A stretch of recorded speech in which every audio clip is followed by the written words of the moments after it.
जय हिंद साथियों, स्वागत करता हूं आप सभी का फिर से एक नए वीडियो के साथ। इस वीडियो में हम यूपी लेखपाल के लिए ग्रामीण परिवेश का 125 महत्वपूर्ण प्रश्न करने वाले हैं। दोस्तों, हर एक क्वेश्चन हमने सेलेक्टेड और इंपॉर्टेंट लिया है। एक तरह से आपका रिवीजन क्लास रहेगा। हम लोग क्विक रिवीजन वन लाइनर के तौर पर फटाफट करते हुए चलेंगे।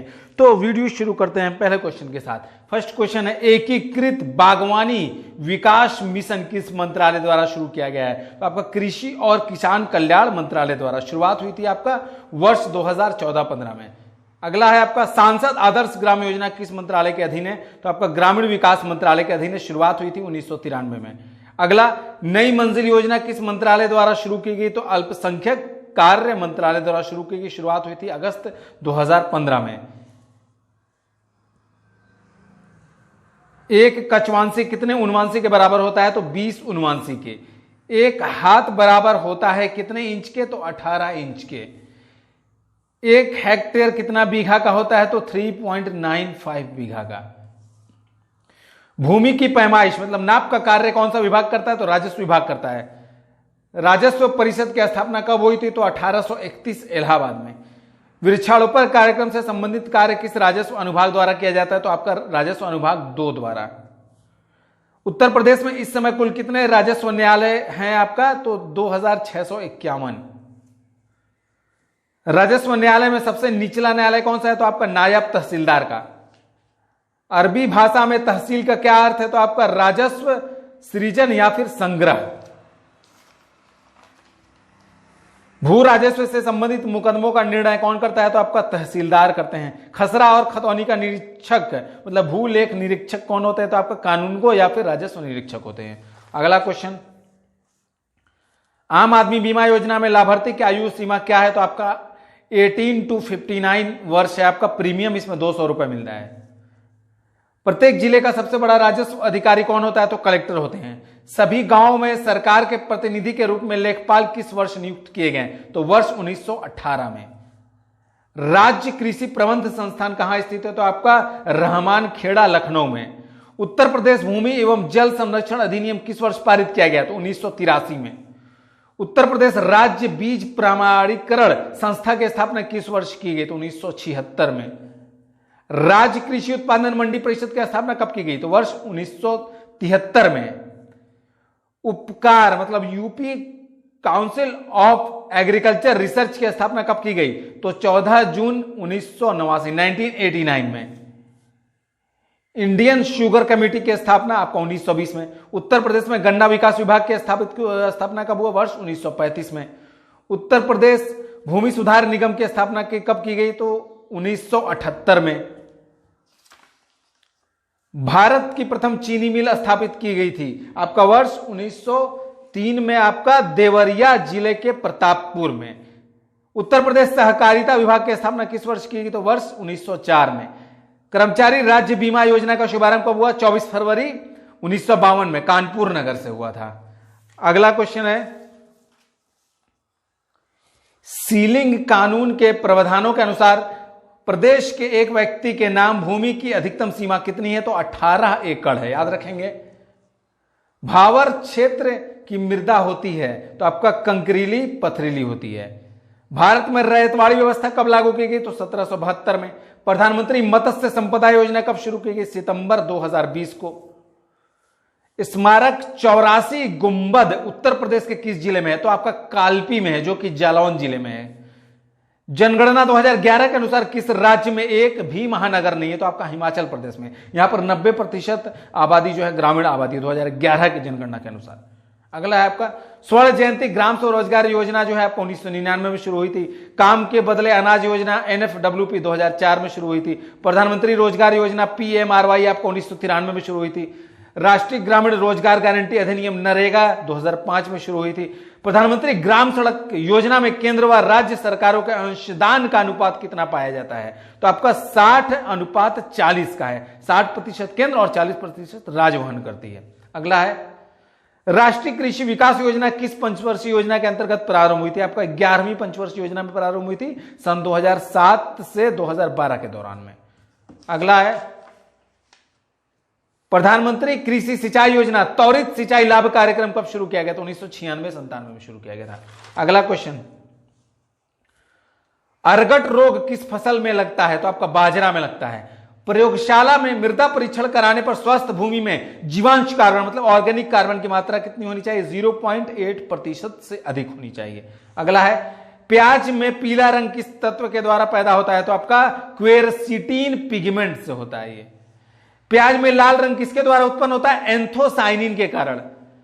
पर्यावरण सुरक्षा एक्ट कब लागू हुआ? वर्ष 1986 में लागू हुआ था। भारतीय संविधान के अनुच्छेद 253 के अंतर्गत अधिनियम बना था। अगला है, मिनी कामधेनु योजना में डेयरी इकाइयों की स्थापना हेतु प्रति इकाई कितनी गाय भैंस संख्या होना अनिवार्य है? तो आपका 50 गाय भैंस संख्या प्रति इकाई होना अनिवार्य है। अगला है, अगेती झुलसा रोग किस फसल का रोग है? तो आलू का रोग है। अगला है, गरीबों का सेब किस फल को कहते हैं? तो अमरूद को कहा जाता है। अगला है, आदम्स फिग। आदम्स फिग किस फसल को कहते हैं? किस फल को कहते हैं? सॉरी, किस फल को कहते हैं? तो केला को कहते हैं। अगला है, आम के फल में ब्लैक टिप रोग किस तत्व की कमी से होता है? तो आपका बोरोन तत्व की कमी से होता है। अगला है, उत्तर प्रदेश में न्यूनतम वर्षा होती है कहां पर? मथुरा में होती है और सबसे ज्यादा होती है गोरखपुर में। अगला है आपका, यमुना एक्सप्रेसवे का पूर्व नाम क्या था? आपका ताज एक्सप्रेसवे था। अगला है, तीसरी स्वास्थ्य नीति जो है आपका किस वर्ष बनाई गई? तो 2017 में बनाई गई थी। अगला क्वेश्चन देखिए, राष्ट्रीय किसान आयोग का गठन कब किया गया? तो जनवरी 2004 में। Indian Institute of vegetable research IIVR ICAR के अधीनस्थ कहां कार्यरत है? तो आपका सहनसापुर वाराणसी उत्तर प्रदेश में। अगला है, भारत में प्रथम कृषि संगणना की शुरुआत कब हुई? तो वर्ष 1970-71 से। अगला, लक्ष्मी 52 प्रजाति है आंवला की। आलू में मोजेक रोग का कारक है वायरस अर्थात सोलेनम वायरस 1 और 2 दोनों। राष्ट्रीय बांस मिशन कब लॉन्च किया गया था भैया? तो 2006-07 में। यूपी में संतरे का उत्पादन किस जिले में किया जाता है? तो आपका सहारनपुर में। कुल फल उत्पादक अग्रणी 3 राज्य कौन कौन से हैं? आंध्र प्रदेश है पहले नंबर पे, दूसरे पे महाराष्ट्र, तीसरे पे उत्तर प्रदेश का तीसरा स्थान है, याद रखिएगा फल उत्पादन के मामले में। कुल आलू उत्पादन में उत्तर प्रदेश का कौन सा स्थान है? प्रथम स्थान है। दूसरे स्थान पर पश्चिम बंगाल, तीसरे पर मध्य प्रदेश है। भारत में प्रति व्यक्ति दूध उपलब्धता प्रतिदिन कितनी है? तो आपका 394 ग्राम है। वहीं उत्तर प्रदेश में आपका प्रति व्यक्ति दूध उपलब्धता प्रतिदिन 371 ग्राम है, याद रखिएगा। उत्तर प्रदेश में पशुपालन विभाग की पृथक रूप से स्थापना कब की गई? तो वर्ष 1944 में। राटौल किस फल की प्रजाति है? तो यह आम की प्रजाति है। NB5, NB9, B21 किसकी प्रजाति है? बेल की। TC केला, G9 किसकी प्रजाति है? तो भैया केला की प्रजाति है। अगला क्वेश्चन देखिए, शेयर करते जाइए वीडियो को फटाफट। काली क्रांति पेट्रोलियम उत्पादन, गोल क्रांति आलू उत्पादन, गुलाबी क्रांति प्याज उत्पादन, सुनहरी क्रांति फल एवं सब्जी उत्पादन उद्यान कृषि से संबंधित है। भारतीय हरित क्रांति की जन्मस्थली है पंतनगर है। जिला परिषद का मुख्य कार्य है समन्वय एवं पर्यवेक्षण। जीरो टिल बीज एवं उर्वरक ड्रिल विकसित किया गया था जीवी पंत कृषि एवं प्रौद्योगिक विश्वविद्यालय पंतनगर में। विश्व वानिकी दिवस वर्ल्ड फॉरेस्ट्री डे कब मनाया जाता है? तो 21 मार्च को। भारत सरकार द्वारा जल संरक्षण वर्ष कब घोषित किया गया था? वर्ष 2013 में। कृषकों को बीज क्षतिपूर्ति हेतु तो उपभोक्ता संरक्षण अधिनियम कब लागू किया गया था? उपभोक्ता संरक्षण अधिनियम 1986। अगला है आपका नियाम मतलब national institute of agriculture marketing का मुख्यालय कहां स्थित है भैया? जयपुर राजस्थान में स्थित है। कौन सा विटामिन वसा से प्राप्त होता है? तो विटामिन ए और डी। मोटा अनाज रागी किस एक अच्छा स्रोत है? किसका? कैल्शियम का। राष्ट्रीय फसल बीमा योजना कब शुरू की गई? 1999 में। जीरो टीलेज समानता किस फसल में सफल है? तो आपका गेहूं के फसल में।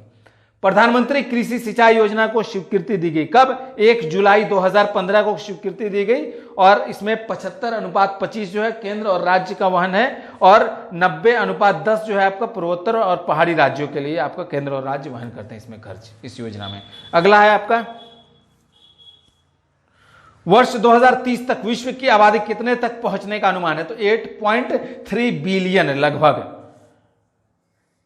टैचंग नेटिव 1 किस फसल की बौनी प्रजाति है? तो ये धान की। IISR मतलब आपका Indian Institute of Sugarcane Research कहां स्थित है? लखनऊ में। National Bureau of Fish Genetic Resources कहां स्थित है? तो दरियापुर तालकटोरा रोड लखनऊ में। आलू के चिप्स बनाने हेतु कौन सी प्रजाति योग्य होती है? तो आलू चिप्सोना 1, 2 व 3 प्रजातियां। नाना किस फसल की प्रजाति है? तो अनार की।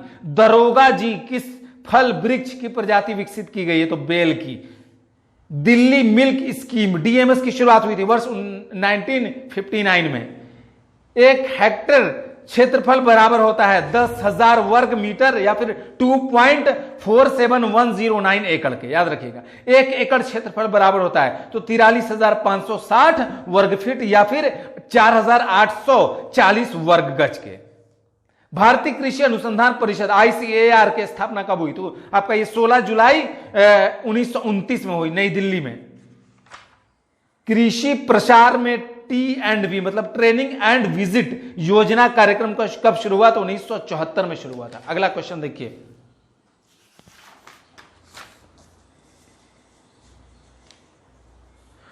मूंगफली में पोलीफली रोग उत्पन्न होता है आपका कैल्शियम की कमी से।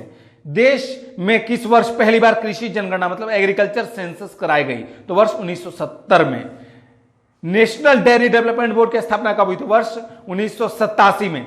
किंग ऑफ टेम्परेट फूड्स किसे कहते हैं? तो सेब को कहते हैं। काशी अनमोल एवं काशी विश्वनाथ किस सब्जी फसल की प्रजाति है जो वाराणसी सब्जी अनुसंधान केंद्र से निकाली गई? तो यह मिर्च की प्रजाति है। अगला है IFPRI मतलब international food policy research institute कहां पर स्थित है भैया? तो वाशिंगटन USA में स्थित है। मसालों का राजा किसे कहते हो? पीपर को कहते हैं। राष्ट्रीय सांख्यिकी दिवस कब है? 29 जून को है। प्याज में पीले रंग की उपस्थिति किस कारण देखी जाती है? तो क्वेरसीटीन तत्व के कारण। नरेगा को सर्वप्रथम देश के कितने चुने गए जिले में 2 फरवरी 2006 से लागू किया गया? तो 200 चयनित जिलों में लागू किया गया था पहली बार। किसान कॉल सेंटर स्कीम कब शुरू की गई? 21 जनवरी 2004 को। खाद्य प्रसंस्करण उद्योग मंत्रालय की स्थापना सर्वप्रथम की गई? तो आपका जुलाई 1988 में। न्यूनतम आवश्यकता कार्यक्रम किस पंचवर्षीय योजना में प्रारंभ किया गया था? तो आपका ये 5वीं पंचवर्षीय योजना में प्रारंभ किया गया था। नेक्स्ट, किसान कॉल सेंटर KCC की शुरुआत किस प्रधानमंत्री के कार्यकाल में की गई थी? आपका श्री अटल बिहारी वाजपेयी जी के समय में की गई थी 21 जनवरी 2004 को नई दिल्ली में। तिलहन फसलों की रानी किसे कहते हैं? तो आपको तिल को कहते हैं। तिल का सर्वाधिक उत्पादक वाला राज्य कौन सा है? पहला नंबर गुजरात है, फिर पश्चिम बंगाल, तीसरे पे तमिलनाडु है। वर्षा मापक यंत्र को क्या कहा जाता है? रेन गेज कहा जाता है। रावे का शाब्दिक अर्थ क्या है? Rural awareness work experience. Lab to land programme Bharat में कब शुरू किया गया? तो 1979 में। उपास 120 किस दलहनी फसल की प्रजाति है? तो अरहर की। गिरनार 3 किस फसल की प्रजाति है? तो आपका मूंगफली की। अरका भीम किस सब्जी फसल की प्रजाति है? तो आपका प्याज की। कपास में कपास धागे का हिस्सा कितने प्रतिशत होता है? तो आपका 33 से 34%। मूंगफली में दाने का प्रतिशत मात्रा कितनी पाई जाती है? आपका 7% दाना पाया जाता है। कपास के बीज को कुचलने पर तेल कितना प्राप्त होता है? तो आपका 14 से 18% तेल प्राप्त होता है। राष्ट्रीय कृषि बीमा योजना किसके द्वारा प्रायोजित है? आपका GIC द्वारा। ये लागू हुई तो 1999 से 2000 के बीच में। लास्ट क्वेश्चन, उत्तर प्रदेश दीनदयाल उपाध्याय पशु चिकित्सा एवं पशु विज्ञान विश्वविद्यालय कहां स्थित है? तो आपका मथुरा में स्थित है। दोस्तों आज की जानकारी यही समाप्त करते हैं। आपको वीडियो से संबंधित कोई दिक्कत हो कमेंट जरूर करिएगा, हम उसका रिप्लाई भी करेंगे। वीडियो को दोस्तों में अधिक से अधिक शेयर करते जाए ताकि उन्हें भी इसका फायदा मिलता है। तो मिलते हैं अगली वीडियो में, तब तक के लिए जय हिंद।